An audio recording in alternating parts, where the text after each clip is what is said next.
ఆ లిరిక్ నేనే రాశా. సరే ఇది నువ్వు దయ్యాన్ని పంపించే అది వాడిన మైక్ ఇది.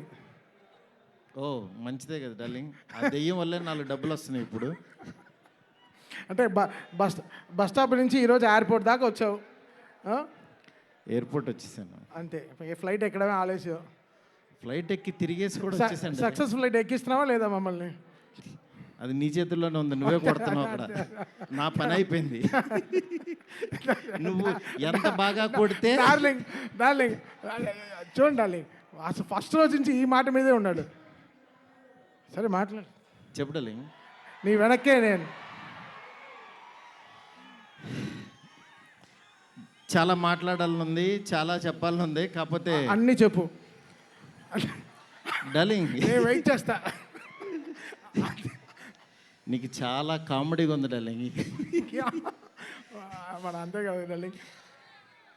Anyway thank you so much. First of all రెబల్స్కి చాలా చాలా థ్యాంక్స్. ఎందుకంటే నేను తీసిన సినిమాని బిగినింగ్ నుంచి నన్ను ఎంకరేజ్ చేస్తూ ఇంత దూరం తీసుకొచ్చారు.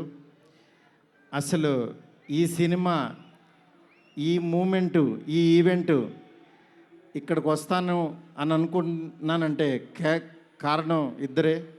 ఒకళ్ళు నా కింగ్ సైజ్ కట్అవుటు రెబల్ స్టార్, అట్లాగే ఈ సినిమాని మేమెంత ప్రేమించినా సరే వెనకడుగు వేయకుండా మమ్మల్ని నడిపించిన వ్యక్తి విశ్వాస్ సార్. విశ్వాస్ సార్, మీకు ఎప్పటికీ రుణపడి ఉంటాను సార్. ఎందుకనంటే ఆయన లైఫ్ పెట్టేశారు ఈ సినిమాకి. పీపుల్స్ మీడియా మొత్తం, పీపుల్స్ మీడియా స్టాఫ్ కానీ, పీపుల్స్ మీడియాలో పనిచేసే ప్రతి ఒక్కళ్ళు కానీ, మనం ఈరోజు ఏదో ఇది నేను చెప్తున్నాను, ఒక సాదా సీదా ఒక ఫంక్షన్ కాదు ఇది. దీని వెనకాల చాలా చాలా కష్టం ఉంది, అంత ఈజీ కాదు.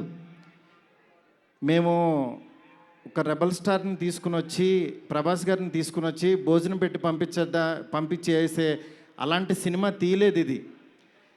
ఆయన్ని తెచ్చుకున్నప్పుడు అలాంటి ఆ రేంజ్ ఫుడ్డే పెట్టాలని ఫిక్స్ అయ్యాం.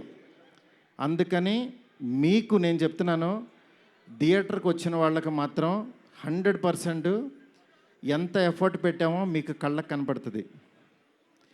నెక్స్ట్ అసలు ఈ జర్నీ ఇక్కడ కొంచెం మాట్లాడాలి. నన్ను మా ఫ్రెండ్స్ అందరూ మాట్లాడమని చెప్తున్నారు. అంటే కథల్లోనూ, చరిత్రలోనూ, పుస్తకాల్లోనూ వింటూ ఉంటాం, ఆ దేవుడు అలా కిందకి దిగొచ్చాడు, కనకదుర్గమ్మ ఒక రిక్షావాడు కోసం కిందకు వచ్చింది, ఇట్లా వింటూ ఉంటాం, ఆ పుస్తకాల్లో చదువుతూ ఉంటాం. నా రియల్ లైఫ్లో ఆదిపురుషు జరుగుతున్నప్పుడు బాంబే నుంచి కాల్ వచ్చింది. ఆయన రాముడు గెటప్లో ఉన్నప్పుడు ఈ మారుతి వెళ్ళాడు ఆయన దగ్గరికి. వెళ్ళిన తర్వాత అలా మా పరిచయం స్టార్ట్ అయింది. ఆయన ఆ రోజు బాగా నవ్వించానని అనుకున్నాను. కానీ ఆయన అంటే ఆయనకు అసలు అవసరం లేదు. ఎందుకంటే బాహుబలి హీరో. కాశ్మీర్ వెళ్ళినా, ఆఫ్రికా వెళ్ళినా, ఇంకెక్కడికో మసైబారా అని ఏదో మారుమూల గ్రామం సౌత్ ఆఫ్రికాలో ఎక్కడో వెళ్ళాం. వెళ్తే నేను ఫిలిం డైరెక్టర్ని అన్నా. అవునా అన్నాడు, పైనుంచి కింద చూశాడు. నా హీరో ఎవరో తెలుసా అన్నా. అంటే ఎవరని అన్నాడు. ప్రభాస్ అన్న. ఓ బాహుబలి హీరోనా అన్నాడు. అంటే మసైబారాలో ఒక వేరే జాతి వాళ్ళకు కూడా తెలిసిపోయారు ఆయన. నిజంగా రాజమౌళి గారికి ప్రతి డైరెక్టరు చాలా చాలా చాలా రుణపడి ఉన్నాం. ఎందుకనంటే ఇవాళ పాన్ ఇండియా అని అందరూ కాల్ రేస్కి తిరుగుతున్నాం, కానీ ఒక వ్యక్తి లైఫ్ పెట్టేసి ఒక మీడియం రేంజ్ హీరోని ఒక పాన్ ఇండియాకి పరిచయం చేసి ప్రపంచానికి ఈరోజు ఒక పెద్ద కటౌట్ని నిలబెట్టారు ఆయన. నిజంగా మనం ఒక తెలుగు ఇండస్ట్రీకి ఈరోజు ఒక స్వర్ణయుగం లాంటిది. ఒక సుకుమార్ గారు, ఒక సందీప్ రెడ్డి వంగ, ఒక ప్రభాస్ గారు, అల్లు అర్జును, ఇట్లా అసలు ఎంతమంది, ఎన్టీఆర్ గారు, ఇట్లా రామ్ చరణ్, ఇట్లా ఎంతమంది స్టార్స్ తయారవుతున్నారు. నాలాంటి ఒక మిడ్ రేంజ్ సినిమాలు ఒక 11 సినిమాలు చేశాను. నా రేంజ్లో నేను చేసుకుంటూ వెళ్ళిపోతున్నా. అలాంటి వాడిని కూడా నువ్వు ఇక్కడ కాదురా బాబు, నువ్వు రెబల్ యూనివర్సిటీలో జాయిన్ అవ్వు, నువ్వు పెద్దోడవు అని ఆ వ్యక్తి తీసుకొచ్చి నన్ను ఇక్కడ నుంచోబెట్టారు. ఈరోజు నిలబడి మాట్లాడుతున్నా. నేను రాశాను, నేను తీశాను, కానీ నా వెనకాల ఉన్న శక్తి మామూలు శక్తి కాదు. అది ఆయన యాక్టింగ్ చేసి వెళ్ళిపోవటం కాదు, ఆయన లైఫ్ పెట్టేశారు. అది నన్ను అంటే ఆయన సినిమా పట్ల ఉన్న భక్తి, సినిమా పట్ల ఉన్న ప్యాషను, సినిమా ఆయన ఏకమైపోయిన తీరుకి అది మాటల్లో చెప్తే చాలా తక్కువైపోద్ది. నేను ఏదో కావాలని ఇట్లా పొగుడుతున్నట్టే ఇదని కాదు. ఆయన వేరే, ఆయన సినిమాతో ఏకమైపోయారు. మీ అందరు మనసుల్లో ఉన్నారు. ఆయన ఆ ప్రతిరూపం ఇవాళ మన ఎదురుగుండా కూర్చుంది అంతే. ఇలాంటి దీంట్లో ఈ రాజాసాబు 3 years తర్వాత చాలా కష్టపడి ఇక్కడ దాకా తీసుకొచ్చాం. మాకు పండక్కి మీ అందరికీ మిమ్మల్ని ఎంటర్టైన్ చేయాలని ఒకటే ఆకాంక్షతోటి వేరే సినిమాలు చాలా ఉన్నా సరే అన్నిటి మధ్యలోకి ఇంత పెద్ద బడ్జెట్ సినిమాని చాలా ధైర్యంగా విశ్వప్రసాద్ గారు తీసుకొచ్చారు మీ ముందుకి. డెఫినెట్గా ఇది ఆల్ లాంగ్వేజెస్ మామూలుగా ఉండదు సినిమా, ఎందుకంటే ఈ జోనర్లో అంత పొటెన్షియాలిటీ ఉంది. నెక్స్ట్ ఈ జోనర్ నెక్స్ట్ లెవెల్కి తీయగలిగాం. అలాగే నార్త్లో అనిల్ తడాని గారు రిలీజ్ చేస్తున్నారు, ఇక్కడ మైత్రి ఫిలిమ్స్ ద్వారా రిలీజ్ అవుతుంది. ఈ సినిమా నేను చెప్తున్నాను, ఏదో నేను తీశానని కాదు, నేను ఒక ఆడియన్ లాగానే చూస్తా. ఎప్పుడైనా సినిమా తీసానో నా పని అయిపోయిందని బయటకు చూస్తా. కానీ ఈ సినిమాని యాజ్ ఏ ఆడియన్గా రోజు నేను తీసిన సినిమా వేరు, తర్వాత ఆర్ఆర్ చేస్తున్నప్పుడు చూస్తున్నాను ఒక్కొక్క రీలు. నిజంగా నేను తీసిన సినిమాకి నాకే కన్నీళ్ళు వచ్చినాయి. ఆయన పెర్ఫార్మెన్స్ చూసి ఫస్ట్ రీల్లోనే నేనే కూర్చుని ఏడ్చా. ఆయనకి మనోడు అలెక్సా లైట్స్ ఆఫ్ అని అంటాడు, అన్న తర్వాత నేను ఏడుస్తున్న సంగతి ఎవరికి తెలీదు. నిజంగా అంత గొప్ప పెర్ఫార్మెన్స్ని ఈ సినిమా కోసం ప్రాణం పెట్టిన ప్రభాస్ గారికి ఎంతైనా రుణపడి ఉంటాను. డార్లింగ్, మాటల్లో చెప్పలేను డార్లింగ్, నాకు ఏడుపు వస్తుంది డార్లింగ్ మిమ్మల్ని చూస్తే.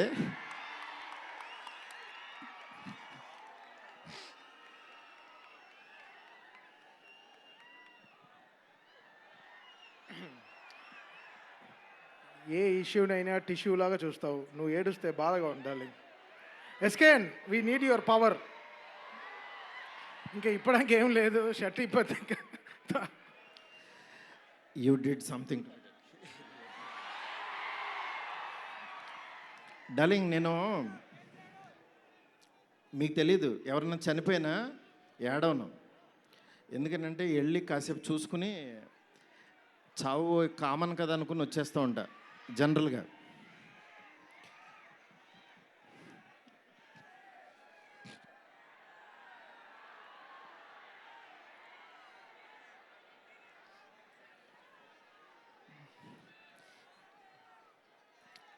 ఓకే, సారీ డార్లింగ్, ఎందుకంటే ఇది ఉండిపోయింది లోపల, ఇదంతా నా stress. Thank you darling, love you darling. ఇంకంతకు మించి చెప్పలేను. అలాగే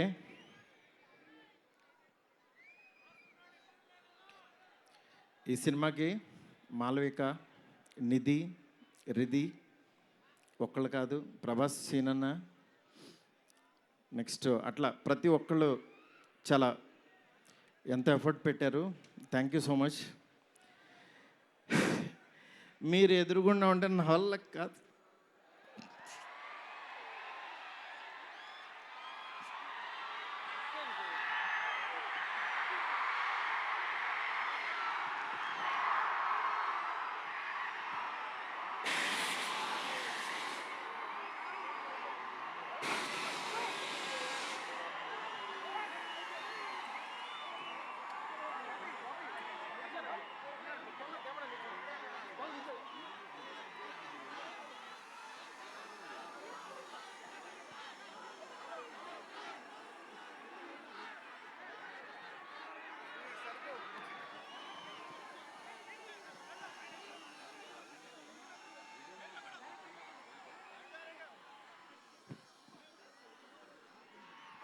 I know it's a very, very emotional moment.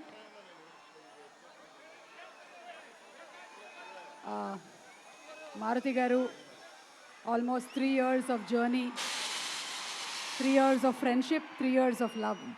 3 సంవత్సరాలు కష్టం బయటకు వచ్చింది.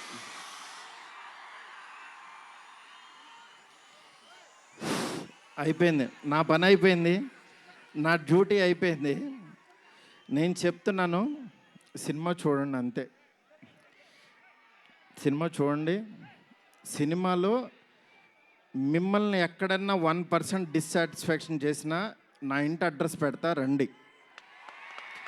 1% రెబల్స్ కానీ, ఫ్యాన్స్ కానీ, ఫ్యామిలీస్ కానీ, ఈయన్ని ప్రేమించే ఎవరైనా సరే మమ్మల్ని డిసప్పాయింట్ చేసావు మారుతి అని అంటే, విల్లా నెంబర్ 17 గుర్తుపెట్టుకోండి, కొండాపూర్లో ఉంటుంది, కొల్లా లగ్జూరియా, అక్కడికి రండి.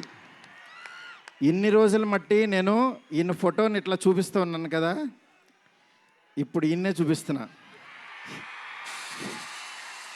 విశ్వ sir, please come sir. People Media Factory అధినేత టీజీ విశ్వప్రసాద్ గారికి గట్టిగా చప్పట్లతో ఆహ్వానం పలుకుదాము. Raja Saab he's the man, producer. He's the man. మీరు చూస్తున్నారు ఈయన ఎంత ఎఫర్ట్ పెట్టారు. Thank you so much, thank you so much. And sorry, మిమ్మల్ని నవ్వించాలని అనుకున్నాను, నేను ఏడ్చాను ఇక్కడ. ఫస్ట్ టైము నేను సినిమా అంతా నవ్వించాడు డార్లింగ్. నేను ఎప్పుడు ఫస్ట్ సినిమా తీసినప్పుడు కూడా ఆడవలేదు, కానీ ఈ సినిమా మాత్రం thank you darling, love you darling.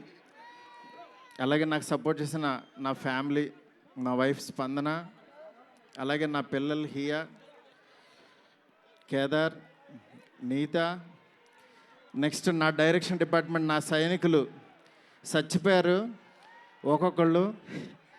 నేను అందరినీ సక్సెస్ మీట్లో ఒక్కొక్కళ్ళని పరిచయం చేస్తా. ఇక్కడ పనిచేసిన డిఓపి కానీ, ఆర్ట్ కానీ, ప్రతి ఒక్కళ్ళకి పేరు పేరున చాలా థ్యాంక్స్. ఎవరన్నా మర్చిపోతే క్షమించండి, నాకు ఇప్పుడు మాటలు రావు. Thank you so much. Thank you సుమ్ garu. Thank you so much Maruthi garu. And just ఒక్కసారి అందరినీ ఒక్కసారి జస్ట్ ఒకటే